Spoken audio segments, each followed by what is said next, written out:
Without IELTS and PT, masters degree तपाईले जम्मा 11,800 पाउन्डमा पढ्न सक्नुहुनेछ योर्क ट्रिनिटी युनिभर्सिटी लन्डन र योर्क क्याम्पसमा 45% तपाईको 4 वर्षको ब्याचलर्समा छ भनेदेखि डाइरेक्ट मास्टर्सको लागि अप्लाई गर्न सकिन्छ भनेदेखि विदाउट आईएलटीएस अथवा पीटी अप्लाई गर्न चाहनुहुन्छ भनेदेखि तपाईको 4 वर्षको ब्याचलर्समा 60% अथवा 3 सीजीपीए हुन जरुरी छ युनिभर्सिटीले आईएलटीएस पीटी त एक्सेप्ट गरि नै हाल्छ साथसाथै डुओलिङ्गो पनि एक्सेप्ट गर्दै आइरहेको छ डुओलिङ्गोको रिक्वायरमेन्ट छ 105 not less than 95 र आईएलटीएस गर्नु भएको छ भने 6 not less than 5.5 र पीटी गर्नु भएको छ भने इच ब्यान्डमा 59 not less than 59 चाहिँ आउन एकदमै जरुरी छ मल्टिपल कोर्सेस आर अवेलेबल र फी पनि सस्तो छ तर एउटा कुरा चाहिँ के ध्यानमा राख्नु भन्दा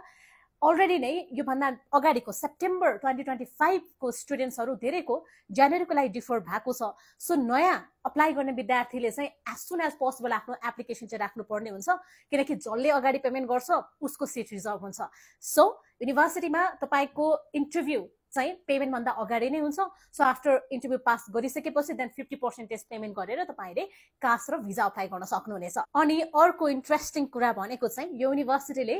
कास को लागि चाहिँ फाइनान्शियल डकुमेन्ट्स माग्दैन र कास आउँदा आउँदा तपाईको भिजा अप्लाई गरुन्जेलसम्ममा तपाईले फाइनान्शियल डकुमेन्ट्स चाहिँ रेडी गरिसक्नु पर्ने हुन्छ र एज सुन एज तपाईको कास आइसकेपछि हामीले भिजा फाइल गर्नुपर्ने हुन्छ